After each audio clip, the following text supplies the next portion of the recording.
ఇంత అందమైన గీతా మాధురి గారికి ఇంతకు ముందు సినిమాల అవకాశాలు ఏవి రాలేదా? వచ్చాయి కానీ ఏదైనా regret అయ్యారా? ఇది చేసుంటే బాగుండేది, ఇది మిస్ చేశాను అని? యాక్టింగ్ విషయంలో అలా ఏం అనుకోలేదు, ఎందుకంటే అది చాలా కష్టం అండి నాకు. అంటే నాకు అంత టాలెంట్ లేదని నేను చాలా అలలిగా నమ్ముతుంటా.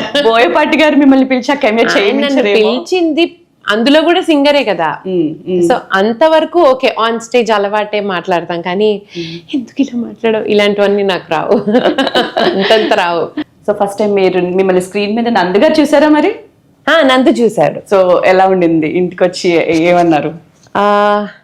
వెంటనే నాకు ఫోన్ చేసి చెప్పాడు, బాగున్నావు, చాలా చాలా బాగున్నావు అని చెప్పాడు. అండ్ నాకు how do I tell you, నేను కూడా ఎక్స్పెక్ట్ చేయలేదు అంత రెస్పాన్స్ వస్తుందని. అంటే కనిపించాము, అయిపోతుంది, సాంగ్ వచ్చేసింది అనుకున్నాం, కానీ అందరు ఫోన్ చేసి మెసేజ్ చేయడాలు అవన్నీ చూసి నేను కనిపించింది కొంచెం సేపే ఇంత మెసేజ్ చేస్తున్నారు, సో వెళ్ళి చూడాలనే ఇంట్రెస్ట్ నాకు కూడా వచ్చింది.